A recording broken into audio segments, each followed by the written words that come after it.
Commençons l'histoire de la démocratie avec les Lumières au XVIIIe siècle. Nous aurions pu remonter beaucoup plus loin, puisque somme toute Athènes a donné les premières expériences démocratiques. Et nous reviendrons sur Athènes lorsque nous passerons aux idées, aux principes fondateurs de la démocratie. Mais pour son histoire politique, nous commençons avec les Lumières. Pourquoi ? C'est au XVIIIe siècle que le courant des idées touche un grand public. Et cela dans deux sens. D'abord, les philosophes des Lumières enseignent à l'homme qui n'est pas né pour souffrir et gagner son salut dans l'au-delà après sa mort, mais au contraire, il a le droit de jouir du bonheur ici sur la terre. Deuxièmement, il existe un phénomène de diffusion importante, une diffusion qui touche un très grand public. Il y a là tout un public de lecteurs. L'alphabétisme est beaucoup plus élevé au XVIIIe siècle et ces lecteurs forment l'opinion publique, ce qui mène finalement à l'action. L'histoire politique de la démocratie moderne commence donc avec les Lumières. Pour les découvrir ou les redécouvrir, nous avons, comme il est de principe dans cette série, deux intervenants. Tout à l'heure, l'historien polonais Bronisław Baszko, mais avant, exceptionnellement, vous, Robert Darnton. Parce que Robert Darnton est un des très grands historiens des Lumières, professeur à l'université de Princeton aux États-Unis, professeur à l'université d'Oxford chez nos amis anglais. Et nous lui avons demandé de faire, cette fois-ci en anglais, comme c'est la règle, dans notre alternance d'intervenants américains et d'intervenants français, un premier éclairage sur cette éclosion des Lumières à laquelle nous devons tant.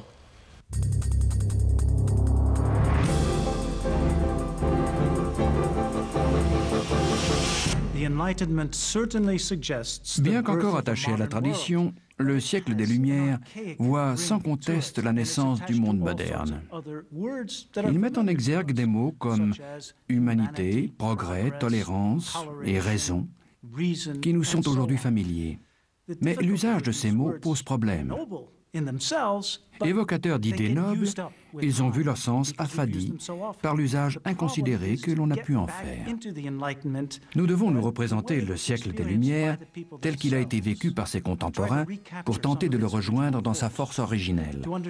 Le comprendre, ce n'est pas seulement l'envisager comme un simple ensemble de concepts, c'est aussi une passion, un mouvement, un programme de rénovation des institutions et des idées.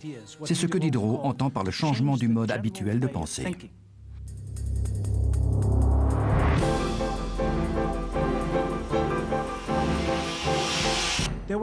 Le XVIIIe siècle compte de nombreux inventeurs qui multiplient les expériences. L'un d'eux découvre que l'air n'est pas seulement l'un des 4 éléments recensés par Aristote, mais qu'il se présente comme un mélange de gaz invisibles. Il en isole un et l'utilise pour gonfler un ballon. Le 15 octobre 1783, pour la première fois, le ballon s'élève dans les airs avec des hommes à son bord. C'est un moment extraordinaire. L'homme vient de conquérir l'espace. Qui pourrait imposer des limites à la raison humaine? La raison peut tout expliquer, tout comprendre et tout contrôler, y compris en matière de société et de politique.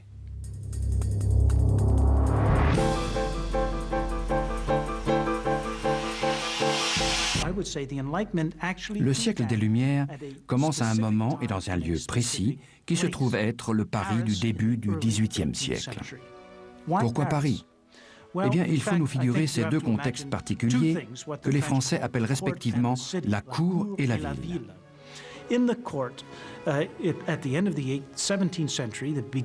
À la fin du XVIIe siècle, comme encore au début du XVIIIe, Louis XIV règne sur la cour.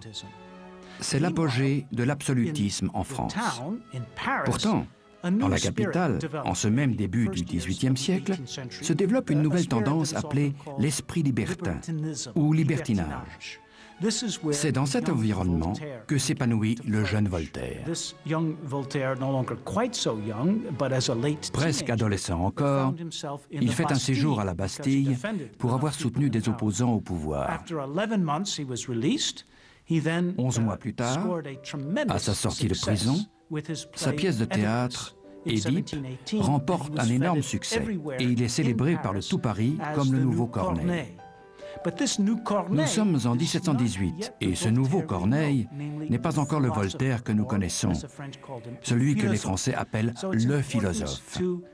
On peut considérer l'émergence du philosophe comme l'avènement d'une nouvelle catégorie sociale, celle des intellectuels.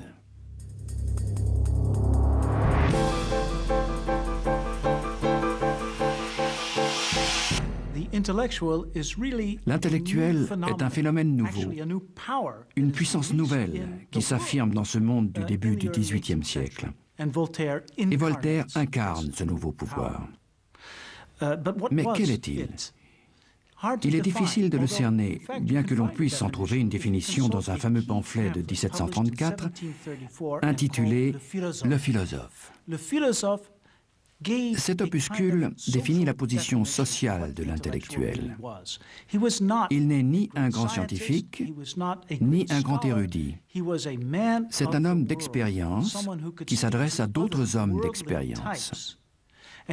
Tous se rejoignent sur un ensemble d'idées qui n'accordent que peu de crédit à la religion. Ils considèrent que les idées naissent d'une fusion entre la mémoire, la raison et la faculté d'imagination qui livre le monde à notre connaissance, c'est-à-dire un monde empirique.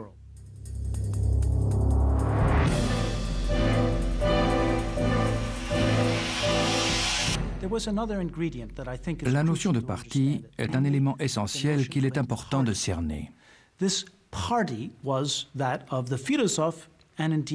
Ce parti est celui des philosophes et des encyclopédistes réunis qui concourent à la rédaction de la plus célèbre publication du siècle des Lumières, la fameuse encyclopédie éditée par Diderot et d'Alembert.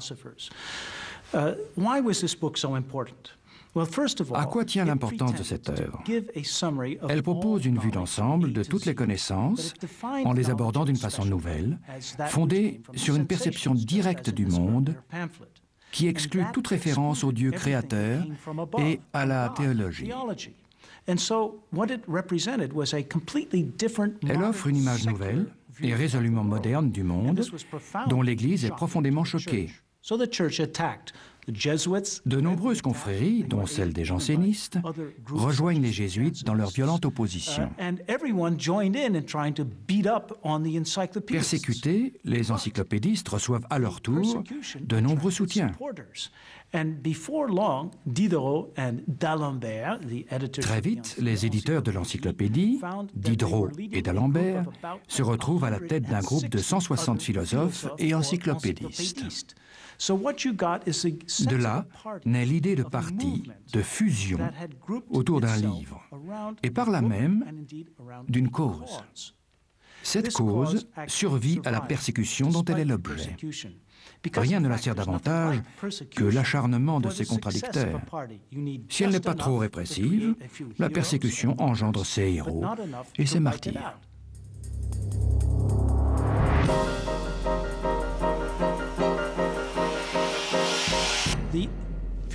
Les philosophes s'imposent au monde. Il faut entendre monde, dans l'acception du terme, par l'élite de la société française. Ces philosophes ne sont pas animés par le sentiment d'agir en faveur des masses par la vulgarisation du savoir. Il s'agit davantage pour eux d'une stratégie de conquête du pouvoir visant l'académie, les salons, certains journaux et le gouvernement lui-même, comme en témoigne l'accession au ministère de l'encyclopédiste Turgot en 1774. On voit s'opérer une progressive illumination des esprits qui irradie du haut vers le bas comme le soleil.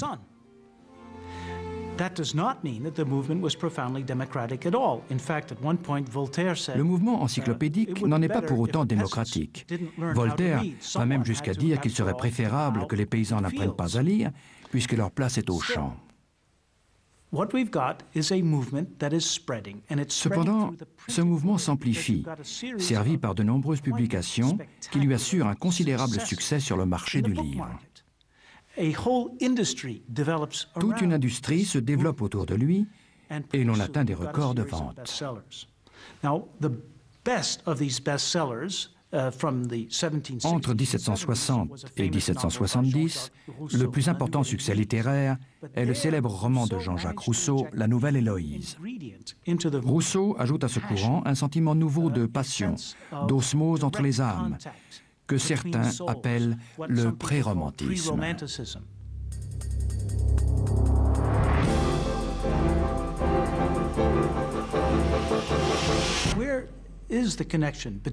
Quel est le lien entre le siècle des Lumières et la démocratie qui est notre propos? C'est vers Rousseau qu'il faut se tourner pour le savoir, bien que l'on trouve chez Voltaire également de réels principes démocratiques. Après sa rupture avec les encyclopédistes en 1758, Rousseau propose dans La Nouvelle Héloïse un mode de pensée et de perception originaux, et il expose sa théorie politique dans le contrat social. Aujourd'hui, ces idées nous semblent abstraites et nous en mesurons difficilement la portée. Mais au XVIIIe siècle, elles mobilisent les esprits. Leur influence et leur efficacité sont à l'origine du succès remporté en 1780 par le livre de Sébastien Mercier intitulé « L'année 2440 ». C'est le premier roman utopiste dont l'action se déroule dans le futur. Mercier décrit Paris tel qu'il l'imagine 700 ans plus tard. Ce qui fait l'intérêt de ce livre, c'est sa singularité par rapport à la production ultérieure de romans utopistes ou de science-fiction. Aucun gadget, aucune guerre interplanétaire ni vaisseau intergalactique, mais un monde dirigé par une volonté commune. Le roi est encore là, c'est vrai, mais sa fonction est strictement symbolique. Le Paris du futur est gouverné par les écrivains. Leurs effigies sont présentes dans tous les lieux publics, accompagnées d'inscriptions à l'intention des passants. Elles évoquent les grands auteurs du passé et constituent une sorte de religion civique qui modèle les esprits et garantit ainsi la pérennité d'une société égalitaire et profondément démocratique. Voilà ce qui occupe les esprits au moment où explose la Révolution française. L'intellectuel, la liberté, l'opinion publique, la recherche du bonheur, nous venons de voir toutes ces idées nouvelles et toute cette effervescence pré-révolutionnaire. Mais est-ce que les Lumières se posaient la question de la démocratie? Et est-ce que la démocratie, aujourd'hui, a quelque chose à apprendre des questions que se posaient les Lumières? Pour y répondre, Bronislaw Baszko, professeur émérite d'histoire à l'Université de Genève, un philosophe polonais, spécialiste de l'histoire des idées, qui a dû quitter la Pologne en 1968 et qui a publié beaucoup de livres très importants, dont un qui se nommait « Sortir de la terreur ». C'est aussi un spécialiste des Lumières qui nous donne maintenant son point de vue.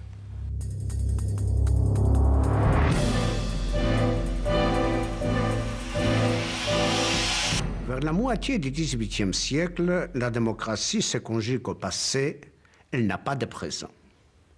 Elle a certes un passé glorieux, qui est communément accepté et exalté. Le passé glorieux, c'est d'abord Athènes, ensuite la République romaine. Comme le disait Montesquieu, le gouvernement démocratique, c'est un gouvernement populaire qui a comme ressort la vertu. Mais précisément, dans le temps moderne, les politiciens, la vertu leur manque. Ils pensent plutôt à leur gloire, au commerce, à la richesse. Et d'ailleurs, si à l'époque antique, la vertu était tellement nécessaire, indispensable au gouvernement populaire, c'est que c'est un gouvernement fragile.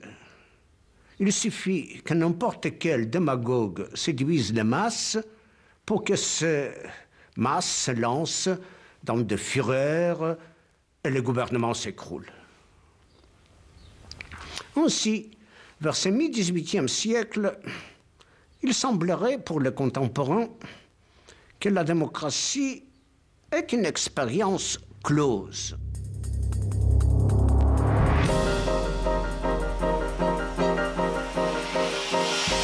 Il y a peut-être un seul exemple, bien entendu, qui séduit beaucoup les contemporains, c'est l'Angleterre. L'Angleterre, c'est le pays exalté par un Voltaire, par un Montesquieu. C'est un pays qui offre l'exemple de la liberté de la presse, de la liberté du commerce, de la liberté de penser, pays de tolérance. Cela dit, le régime politique anglais n'est pas tellement apprécié. Il est critiqué, notamment par Rousseau. Il est critiqué pour diverses raisons. D'abord, il y a la Chambre de Lords, qui à l'époque a des prérogatives assez importantes. Donc, c'est un pays où existe un principe, comme on l'a dit à l'époque, aristocratique. Et puis, l'Angleterre, avec le système parlementaire, offre l'exemple d'une corruption généralisée. Les élections anglaises de l'époque, ce sont les élections où on achète l'électeur, on lui donne à boire, à manger, on achète ses voix. Est-ce que l'exemple anglais est un exemple qui peut être repris ailleurs, où l'Angleterre peut-être représente, en raison de son histoire unique, un cas unique, donc un cas d'un parlementarisme, mais d'un parlementarisme insulaire.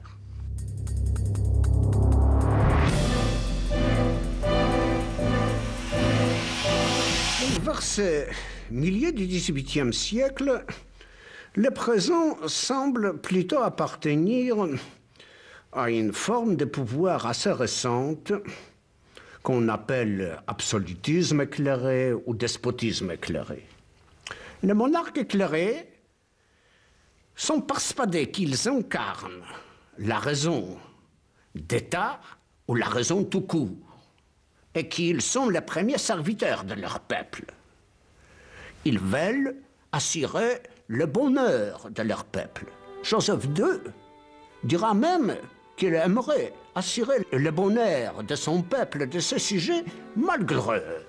Ces despotes éclairés entretiennent de bons rapports, ou directs, ou par correspondance, avec les grands intellectuels, on disait philosophes, à l'époque. Diderot, invité chez Catherine II, a de longs entretiens avec Catherine. Il y a quelque chose à la fois, je dirais, de désarmant et d'émouvant quand on regarde Diderot, un intellectuel parisien qui veut apprendre à Catherine II, qui était une impératrice sans pitié, une politicienne rusée, qui est arrivée au pouvoir après avoir consenti à l'assassinat de son mari. C'est lui, Diderot, qui voulait apprendre à Catherine II comment faire de la politique. Quand il est rentré à Paris, Diderot a écrit à Catherine II « Malheur au souverain qui méprise la loi ». Et Catherine, bien entendu, n'a pas beaucoup aimé ça.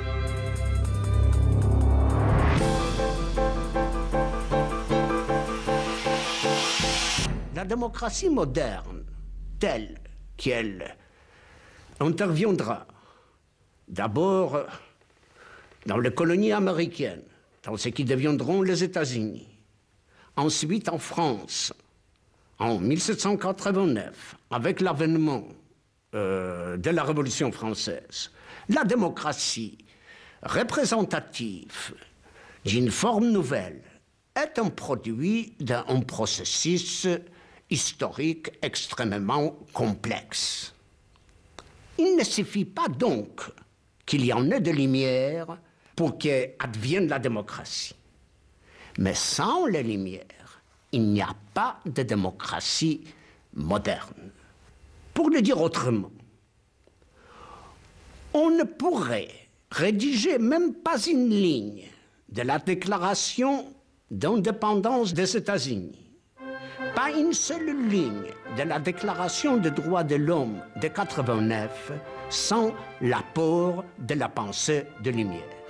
D'abord, au centre de Lumière se trouve l'idée de liberté individuelle. L'homme est considéré comme un individu libre et autonome qui se définit par ses droits qui sont inaliénables et sur lesquels aucun pouvoir ne peut empiéter. Deuxièmement, la grande idée de Lumière, c'est l'idée de bonheur. Aujourd'hui, ça nous fait un tout petit peu sourire. Mais pourtant, n'oublions pas que dans un document qui est un document fondamental de toute la démocratie moderne, qui est la Constitution des États-Unis, il est inscrit que l'individu a le droit de rechercher son bonheur. Dans la Constitution française, on dira que le bonheur commun, la félicité publique, comme on le disait au XVIIIe siècle, est le but suprême de la société.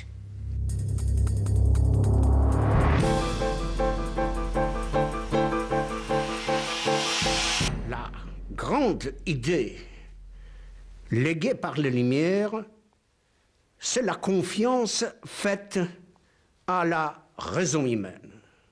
À la raison humaine dans un double sens de ce terme.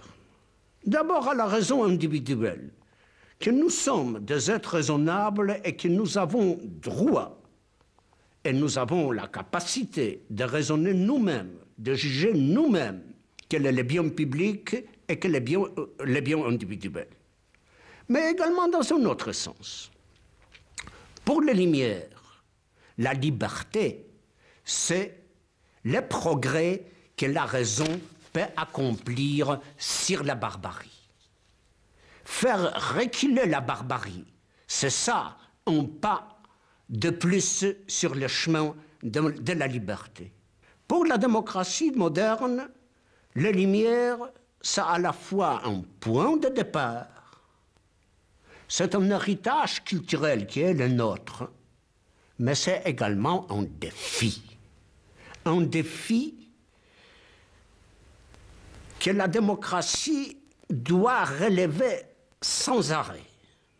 Si cette confiance dans la liberté humaine, si cette confiance dans la raison, si cette promesse ou c'est un espoir, non pas que nous serons heureux, mais qu'il peut y avoir un peu moins de malheur dans notre vie individuelle et commune, est un défi qui lance la lumière à la démocratie. Toute démocratie doit le relever.